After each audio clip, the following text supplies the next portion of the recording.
Vous savez comment certaines personnes plaisantent en disant être la banque familiale? Pour moi, ce n'était pas une plaisanterie. C'était ma vie. Pendant 5 ans, j'ai été le trésorier officieux de l'existence de ma sœur Mélissa, couvrant son loyer, ses factures de services publics, ses courses, et même les dépenses occasionnelles pour sa fille, Ellie. Tout cela en travaillant un emploi manuel où les heures supplémentaires n'étaient pas un avantage, c'était une nécessité. Mélissa n'a pas toujours été comme ça. Il était une fois, elle avait un mari et un semblant de stabilité. Mais lorsque son tempérament s'est avéré trop difficile à gérer pour lui, il est parti, la laissant avec une pile de factures et un enfant en bas âge. C'est à ce moment-là que le flambeau familial de la responsabilité m'a été remis. Nos parents, se prélassant dans leurs années dorées de retraite, ont clairement fait savoir qu'ils n'avaient aucune intention d'intervenir. Tu es jeune et capable, John, avait dit maman lorsque j'en ai parlé. Tu peux t'en sortir. Alors je m'en suis sorti.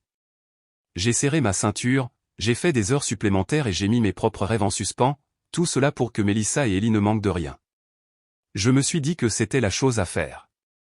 Après tout, qui d'autre allait les aider? Mais ensuite, il y a 1 an, Mélissa a obtenu un emploi décent. Rien de glamour, mais il était assorti d'un salaire, d'avantages sociaux et d'une chance de enfin se remettre sur pied. Je me suis dit que j'aiderais un peu plus longtemps pendant qu'elle s'adaptait. Mais au fil des mois, j'ai remarqué quelque chose d'inquiétant. Mélissa ne luttait plus. Au dîner de famille, elle mentionnait avec désinvolture sa dernière virée shopping ou le nouveau gadget qu'elle avait acheté pour Ellie. Au début, je suis resté silencieux, me disant qu'elle méritait peut-être un peu de plaisir après tout ce qu'elle avait traversé. Mais la semaine dernière, elle est allée trop loin. Nous étions chez maman et papa pour le dîner, moi, Mélissa, Ellie, nos parents et l'oncle Rob. Le repas était le chaos habituel où Ellie refusant de manger ses légumes tandis que maman et papa se remémoraient leur dernière croisière. Puis Mélissa a lâché une bombe. Je pense acheter ce sac à main incroyable, a-t-elle dit, montrant une photo sur son téléphone. Il ne coûte que $500, mais c'est un créateur. J'ai fait une pause au milieu d'une bouchée, essayant de comprendre ses paroles. Tu penses dépenser $500 pour un sac à main alors que je paie toujours ton loyer, ai-je demandé, en gardant le ton calme mais ferme. Sa réponse? Elle a ri. Oh, ne sois pas si radin, John. Quelque chose en moi a craqué. 5 ans de sacrifices, d'abandon de vacances, de sorties nocturnes et de choses que je voulais tout pour élever j'étais radin?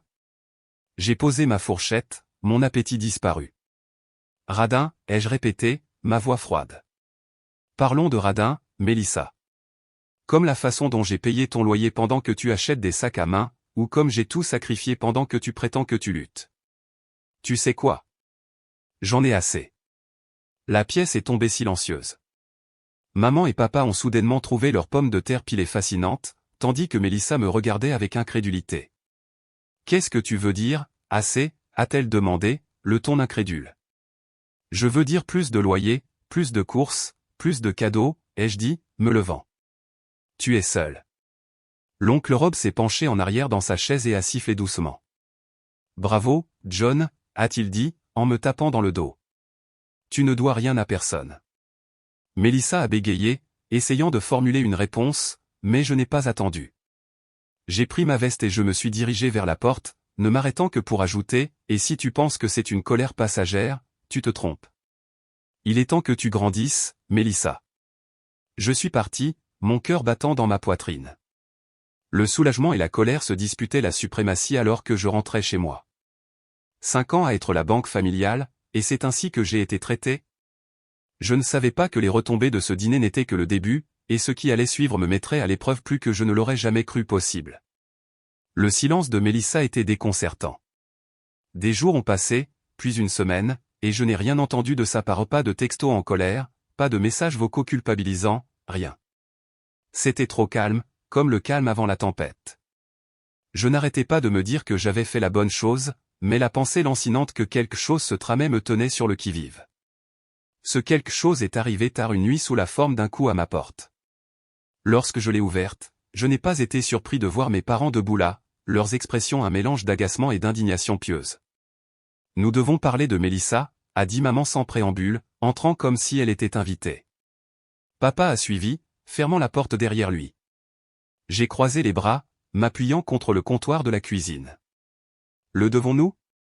Parce que je pense avoir tout dit ce que je devais dire. Elle a des difficultés, John, a ajouté papa, le ton lourd de déception.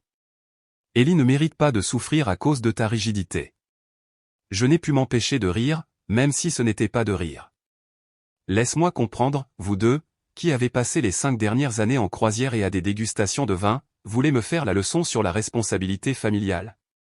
À quel moment exactement avez-vous décidé de vous en soucier? Ce n'est pas juste, a rétorqué maman, son visage rouge. Nous sommes à la retraite. Tu es jeune et capable, et c'est ta fille, a-t-elle ajouté. C'est drôle comme elle est soudainement ma responsabilité maintenant que vous n'avez plus envie de vous en occuper, ai-je rétorqué, ma frustration bouillonnant. La conversation a dégénéré à partir de là où une danse familière de culpabilité et de blâme. La voix de maman s'est élevée lorsqu'elle m'a fait la leçon sur la loyauté familiale, papa a soupiré lourdement, secouant la tête comme si j'étais une déception. Tu es froid, John, a finalement dit maman, sa voix teintée d'accusation. Ce n'est pas comme toi. Peut-être pas, ai-je répondu, me dirigeant vers la porte et la tenant ouverte. Mais c'est comme ça que je vais être à partir de maintenant. Merci de votre visite. Ils sont partis en grommelant, mais j'ai ressenti un étrange sentiment de soulagement. Pour une fois, j'avais tenu bon. Ce soulagement a duré exactement 2 jours. Mélissa m'a appelé de nulle part. J'ai hésité à ne pas répondre, mais la curiosité a pris le dessus. Que veux-tu, ai-je demandé, ignorant les banalités. Son ton était étrangement léger. Je voulais juste te faire savoir que je déménage de l'appartement le mois prochain. Pourquoi, ai-je froncé les sourcils. Je ne peux pas me le permettre sans toi. Oh, je peux me le permettre, a-t-elle dit, la voix suffisante. Je ne veux juste pas. Je retourne chez maman et papa. Ça m'a frappé comme un coup au ventre. Quoi? Ils ont proposé, a-t-elle dit négligemment, comme si ce n'était rien de grave. Ils ont dit qu'ils ne voulaient pas qu'Ellie souffre à cause de ton petit caprice, alors je range mes affaires et je déménage dans la chambre d'amis. Ça devrait être confortable. Je n'ai pas trouvé les mots. L'image de Mélissa se prélassant chez mes parents, sans loyer et sans responsabilité, tandis qu'ils trouvaient des excuses pour elle, était presque trop difficile à assimiler. Oh, et une dernière chose, a-t-elle ajouté, sa voix coulant de fausse douceur. Tu devrais peut-être vérifier ton dossier de crédit. Juste un petit avertissement. Mon estomac s'est écroulé. Qu'est-ce que ça veut dire? Elle a ri. Tu le découvriras. Au revoir, Johnny. J'ai raccroché et j'ai immédiatement accédé à mon compte de crédit. Ce que j'ai vu m'a glacé le sang. Voilà, un nouveau compte de carte de crédit à mon nom, avec un solde qui m'a fait tourner la tête des milliers de dollars facturés à des magasins où je n'avais jamais fait mes achats, tous ouverts au cours des 6 derniers mois. Mélissa ne m'avait pas seulement pris mon argent, elle avait volé mon identité. Mes mains tremblaient alors que je regardais l'écran. La colère, l'incrédulité et la trahison tourbillonnaient dans ma poitrine. L'aider était une chose, se faire prendre pour un imbécile en était une autre. Il ne s'agissait plus seulement de la couper, c'était la guerre. Le point de rupture est arrivé 2 semaines plus tard. J'avais lutté contre les retombées de la découverte de la fraude à la carte de crédit de Mélissa, passant des heures au téléphone avec les sociétés de cartes de crédit et un avocat. J'ai déposé un rapport de police non pas parce que je le voulais, mais parce que l'avocat m'a dit que je devais me protéger. Je savais que cela allait aggraver les choses, mais Mélissa ne m'avait laissé aucun choix. Puis est venue la bombe. J'étais au travail, essayant de me concentrer sur un projet, lorsque mon téléphone a vibré avec un texto de l'oncle Rob. Il disait, « Savais-tu que tes parents ont contracté un prêt? J'ai pensé que tu devais l'apprendre de moi. » J'ai senti un frisson me parcourir l'échine. Un prêt pourquoi? Lorsque j'ai appelé l'oncle Rob, il n'a pas mâché ses mots. Il rembourse le reste de la dette de Mélissa, a-t-il dit brutalement. Elle est allée leur pleurer après que tu l'aies coupée, et ils ont décidé de la renflouer. Ils ont contracté un prêt sur la maison pour le faire. Ma mâchoire s'est serrée. Tu dois me faire rire.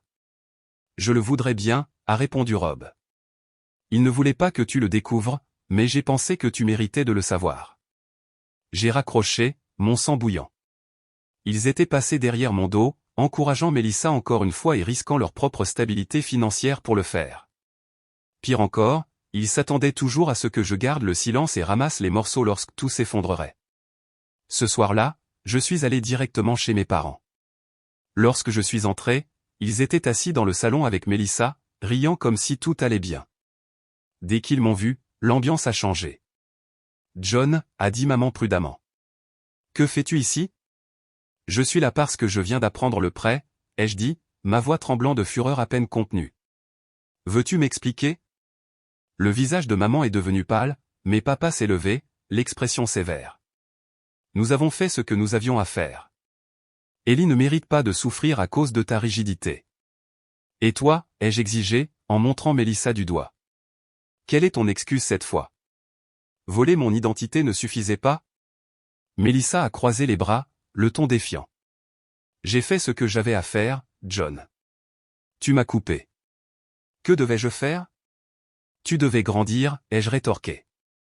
Mais au lieu de ça, tu es revenu ici et tu les as entraînés dans ta chute. Et vous, ai-je dit, me tournant vers mes parents. Vous l'avez laissé faire. Vous êtes prêt à compromettre votre propre avenir juste pour cautionner ses mensonges et sa manipulation. Vous vous entendez même? Nous protégeons notre famille, a dit maman vivement. Non, vous la soutenez, ai-je rétorqué. Et j'en ai assez d'en faire partie. N'ose pas quitter cette famille, a crié papa alors que je me tournais vers la porte. Je me suis arrêté et j'ai regardé tous ceux qui étaient là, mon cœur battant dans ma poitrine. Vous m'avez déjà abandonné au moment où vous avez décidé que mes sacrifices n'avaient pas d'importance. J'ai été votre bouc émissaire assez longtemps. À partir de maintenant, vous pouvez régler vos propres problèmes. Mélissa a souri. Tu reviendras, John. Tu reviens toujours. J'ai croisé son regard, ma voix froide. Pas cette fois. Je suis sorti, claquant la porte derrière moi. Mon téléphone a vibré avec des textos en colère de mes parents et de Mélissa pendant le reste de la nuit, mais je les ai tous ignorés.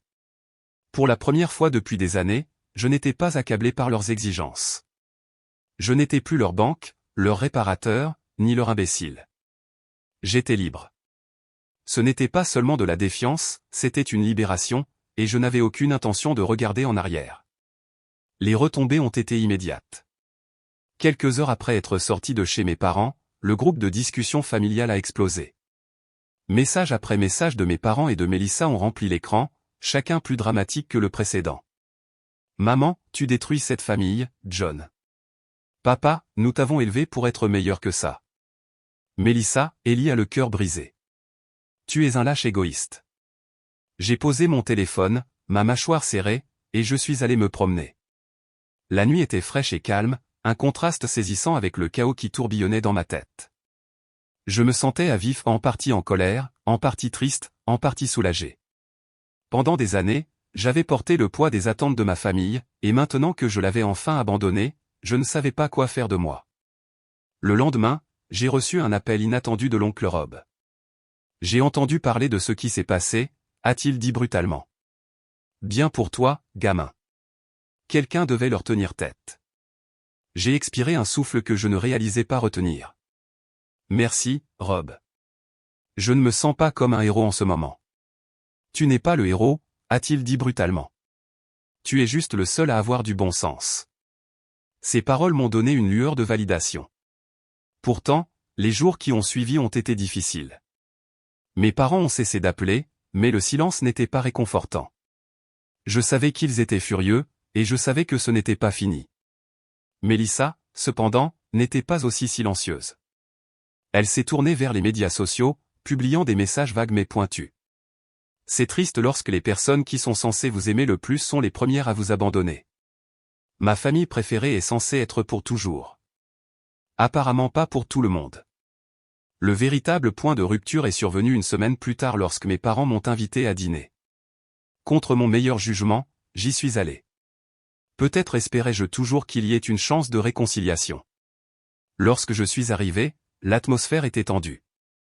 Mélissa était déjà là, assise à la table avec une expression suffisante. Ellie était introuvable. Nous devons parler, a commencé papa, le ton lourd. De la façon dont je suis le méchant, ai-je demandé, en m'asseyant. De la façon dont tu as géré ça, a dit maman, sa voix aiguë. Tu n'avais pas besoin d'humilier Mélissa ou de la menacer de la police. Elle a commis une fraude, ai-je dit, ma voix s'élevant. Qu'est-ce que tu t'attendais à ce que je fasse? Applaudir et dire, bien joué, sœur? Tu aurais pu le gérer en privé, a rétorqué papa. Tu n'avais pas besoin d'aggraver les choses. En privé, ai-je ricané. Tu veux dire en silence, pour que personne ne voie comment tu l'as soutenu pendant des années. Mélissa prit enfin la parole, sa voix ruisselant d'indignation. Tu es juste amère parce que je n'avais plus besoin de toi. Je me suis levé, ma chaise grinçant bruyamment sur le sol. Tu n'as jamais eu besoin de moi, Mélissa. Tu t'es juste servi de moi, et maintenant tu les as entraînés dans ta chute. John, a dit maman, sa voix s'adoucissant. S'il te plaît, pour Ellie. Ce n'est pas à propos d'Ellie, l'ai-je interrompu. C'est à propos de ton refus de la laisser faire face aux conséquences de ses actes, et j'en ai assez d'en faire partie. Je suis parti sans me retourner. Ce soir-là, je me suis assis sur mon canapé, rejouant la confrontation dans ma tête. La colère, la douleur, la trahison, tout était là, mais il y avait aussi autre chose, un sentiment de liberté. Pour la première fois depuis des années, je ne portais plus leur fardeau. Dans les semaines qui ont suivi, je me suis lancé dans ma vie. J'ai recommencé à aller au gymnase, à renouer avec des amis et à me concentrer sur mon travail. Oncle Rob et moi avons pris un dîner un soir, et il m'a dit combien il était fier de moi. Tu vis enfin pour toi, a-t-il dit. Il était temps. Ce n'était pas facile. La culpabilité persistait, surtout quand Ellie m'a appelé un soir, me demandant pourquoi je ne venais plus. Je lui ai assuré que je l'aimais et que je serais toujours là pour elle, quoi qu'il arrive, mais ma résolution n'a pas faibli. J'avais appris une dure leçon, la famille ne signifie pas sacrifier son bonheur, ses limites ou sa dignité. Parfois, l'amour signifie s'éloigner. Et au fil des jours qui se sont transformés en semaines, j'ai trouvé quelque chose que je n'avais pas ressenti depuis des années, la paix.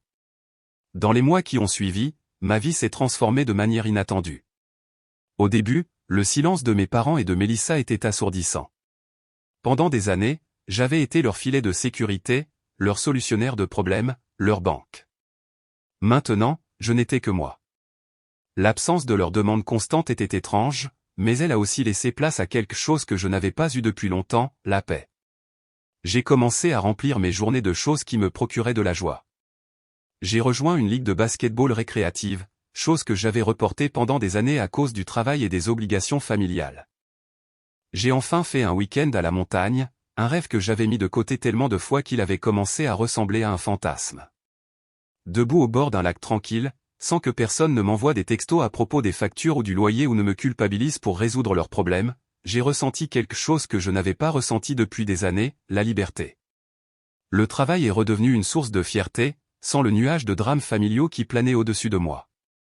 J'ai mis toute mon énergie dans un nouveau projet au sein de l'entreprise et j'ai obtenu une promotion en 3 mois.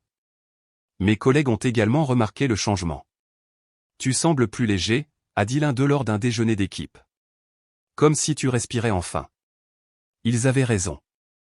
Je respirais, pour la première fois depuis des années. Oncle Rob, mon fidèle confident, est resté une présence constante dans ma vie. Un soir, autour d'un dîner de steak, il a levé son verre et a souri. À toi, gamin, pour avoir enfin appris à dire non. J'ai ri, mais ces paroles m'ont marqué. Dire non avait été la chose la plus difficile que j'ai jamais faite, mais c'était aussi la plus nécessaire. Mélissa, bien sûr, a continué à jouer les victimes. D'après ce que j'ai entendu dire, elle vivait toujours chez mes parents, continuait à compter sur eux pour obtenir du soutien et continuait à éviter ses responsabilités. La frustration de maman et papa a augmenté au fil du temps, mais leur fierté les a empêchés d'admettre qu'ils avaient fait une erreur. La vraie surprise est venue d'Ellie. Un après-midi, elle m'a appelé du téléphone de sa mère. « Oncle John », a-t-elle dit doucement. « Puis-je venir te rendre visite ? Maman dit que tu es en colère contre nous, mais tu me manques. » Entendre sa voix m'a un peu brisé le cœur, mais cela m'a aussi donné de l'espoir. « Bien sûr, tu peux venir me rendre visite, » ai-je dit doucement. « Tu es toujours le bienvenu ici. » Elle est venue le week-end suivant, et nous avons passé la journée à faire des biscuits, à regarder des films et à parler de l'école. Quand elle m'a fait un câlin au revoir, elle a chuchoté « Merci d'être mon oncle préféré ». Ce moment m'a rappelé pourquoi j'avais lutté si fort pour établir des limites. Il ne s'agissait pas seulement de me protéger, il s'agissait de montrer à Ellie ce que signifiait le respect de soi. La leçon que j'ai apprise était simple mais profonde, se défendre n'est pas égoïste, c'est nécessaire.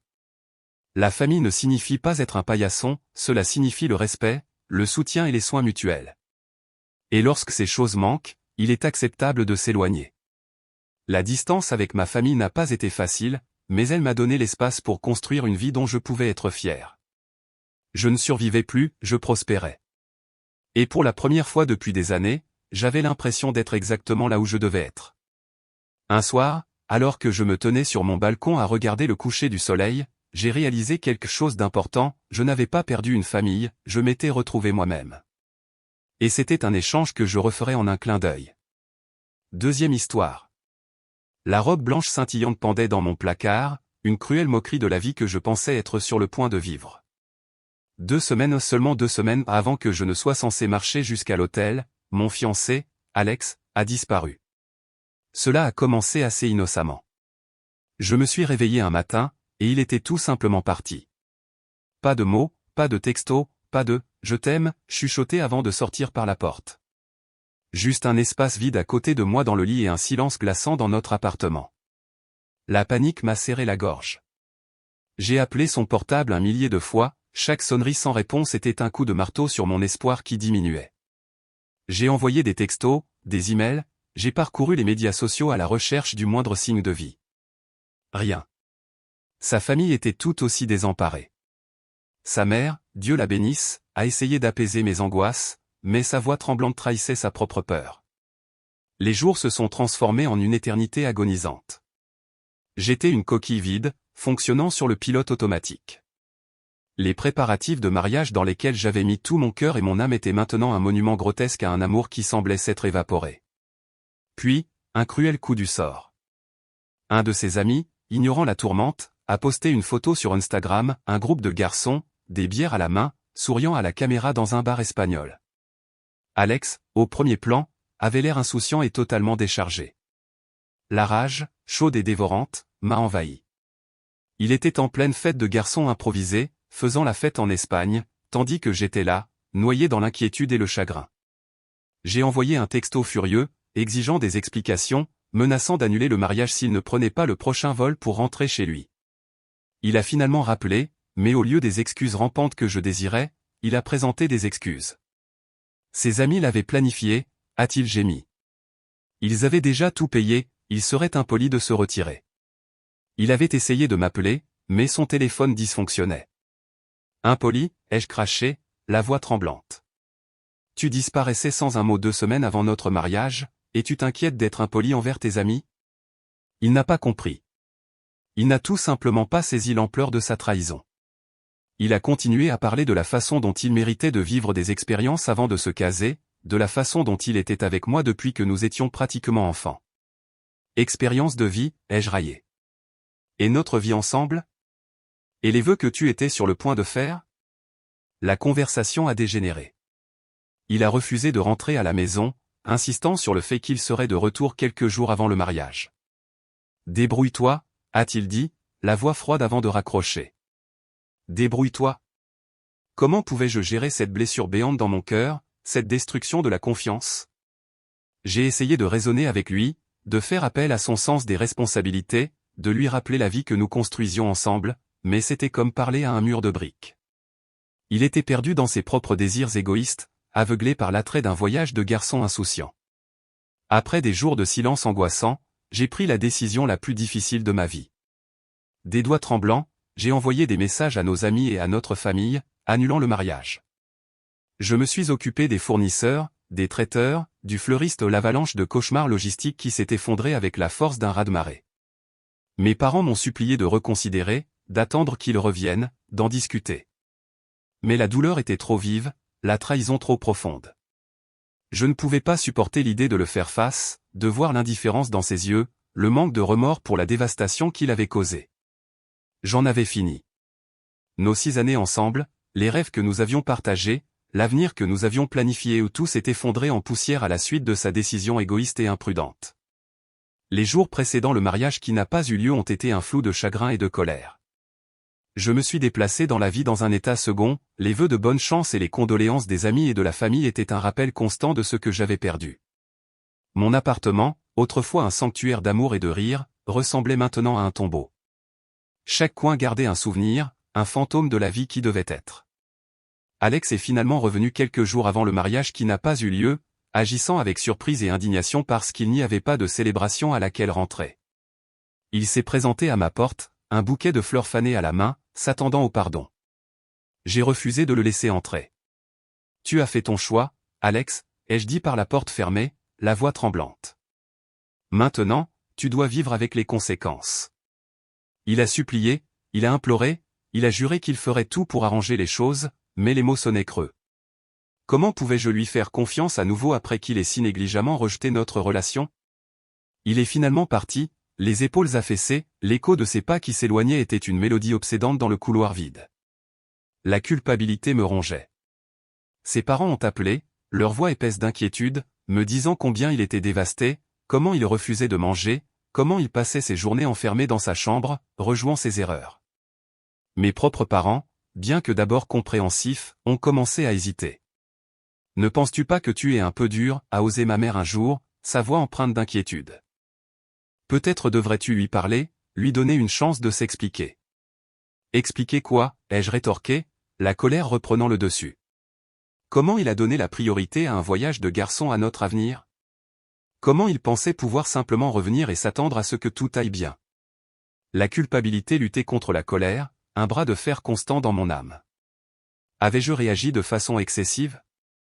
Est-ce que je jetais par-dessus bord 6 ans d'amour à cause d'une erreur stupide? Mais ensuite, je me souvenais de la froideur de sa voix lorsqu'il m'a dit de m'en sortir, du manque total d'empathie pour ma douleur, et la résolution se solidifiait. Je méritais mieux que quelqu'un qui pouvait si facilement rejeter mes sentiments, qui valorisait ses propres désirs passagers plus que nos rêves partagés. Les messages ont commencé à affluer aux des amis, certains bien intentionnés, d'autres inconscients, m'ont transmis les excuses d'Alex. Il était tellement désolé, ont-ils dit. Il a réalisé son erreur. Il voulait m'épouser, même si ce n'était pas la grande célébration que nous avions prévue. Il voulait juste être avec moi. Chaque message était une nouvelle blessure, un rappel de l'amour que j'avais perdu, de l'avenir que j'avais envisagé. J'ai bloqué son numéro, supprimé ses emails, essayé d'effacer toute trace de lui de ma vie, mais les souvenirs ont persisté comme des membres fantômes, une douleur constante dans mon cœur. Le jour du mariage qui n'a pas eu lieu est arrivé, une parodie cruelle de ce qui aurait dû être. Je me suis réveillé avec un déluge de textos félicitations, vœux, questions sur le lieu, la robe, la lune de miel, chacun d'eux était un couteau qui se tordait dans mes entrailles.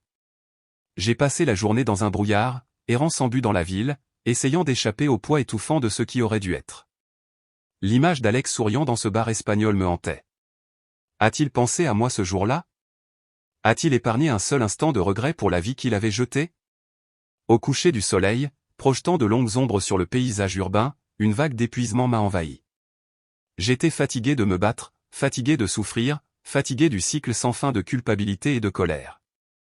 Je voulais juste passer à autre chose, trouver un moyen de guérir, de reprendre ma vie. La guérison, j'ai découvert, était un long et pénible voyage. C'était un chemin sinueux à travers le chagrin, la colère et l'acceptation, avec des détours et des revers inattendus en cours de route.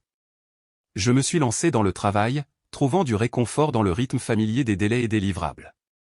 J'ai renoué avec de vieux amis, leur rire et leur soutien étaient une bouée de sauvetage dans les eaux agitées de mes émotions. J'ai commencé une thérapie d'abord timidement, puis avec une confiance et une vulnérabilité croissantes. Lentement, les arêtes vives de la douleur ont commencé à s'adoucir, la colère s'est apaisée, remplacée par une tristesse silencieuse pour ce qui aurait pu être. La culpabilité a diminué lorsque j'ai réalisé que je n'étais pas responsable des choix d'Alex. Un soir, des mois après l'annulation du mariage, je me suis retrouvé à faire défiler de vieilles photos ou des photos d'Alex et moi, souriants et insouciants, fantômes d'un temps plus heureux. Une vague de nostalgie m'a envahi non pas pour Alex lui-même, mais pour la personne que j'étais alors, l'amour que je ressentais, les rêves que nous partagions. J'ai réalisé alors que le pardon ne consistait pas à excuser ses actes, mais à me libérer des chaînes du ressentiment. Il s'agissait de reconnaître la douleur, d'honorer l'amour qui avait été perdu et de laisser aller l'amertume qui empoisonnait mon âme. Je lui ai écrit une lettre, ni des excuses, ni une réconciliation, mais des adieux. J'ai exprimé ma douleur, ma colère, ma déception, mais je l'ai aussi remercié pour les bons moments, pour les souvenirs, pour les leçons apprises. Je lui ai souhaité du bien, vraiment, et je l'ai libéré de mon cœur. Je n'ai jamais envoyé la lettre. Elle n'était pas destinée à lui, pas vraiment. Elle était pour moi un moyen de clore le chapitre, de dire au revoir aux fantômes de notre passé, de faire la paix avec la femme que je devenais. La vie a continué. J'ai trouvé un nouvel amour, un amour fondé sur la confiance et le respect, un amour qui célébrait ma force et mon indépendance. Nous avons construit une vie ensemble, une vie pleine de rires et d'aventures, une vie qui honorait les cicatrices du passé tout en embrassant la promesse de l'avenir. Des années plus tard, j'ai rencontré Alex. C'était une rencontre fortuite dans un café, un bref moment de reconnaissance dans une pièce bondée. Il avait l'air plus âgé, un peu las, l'arrogance juvénile avait été remplacée par une tristesse silencieuse. Nous avons échangé quelques mots polis, les fantômes de notre passé flottant entre nous. Il n'y a pas eu d'excuses, pas de récrimination, juste une reconnaissance silencieuse de l'histoire partagée qui nous avait tous les deux façonnés. Alors que je m'éloignais, un sentiment de paix s'est installé en moi. J'étais passé à autre chose, vraiment passé à autre chose. La douleur était un lointain souvenir, la cicatrice, un témoignage de ma résilience. Je l'avais pardonné, non pas pour son bien, mais pour le mien. Et alors que je retournais au soleil, je savais que le voyage en valait la peine. J'étais sorti des cendres du chagrin plus forte et plus sage, prête à embrasser la plénitude de la vie, avec toutes ses joies et ses peines, ses triomphes et ses défaites.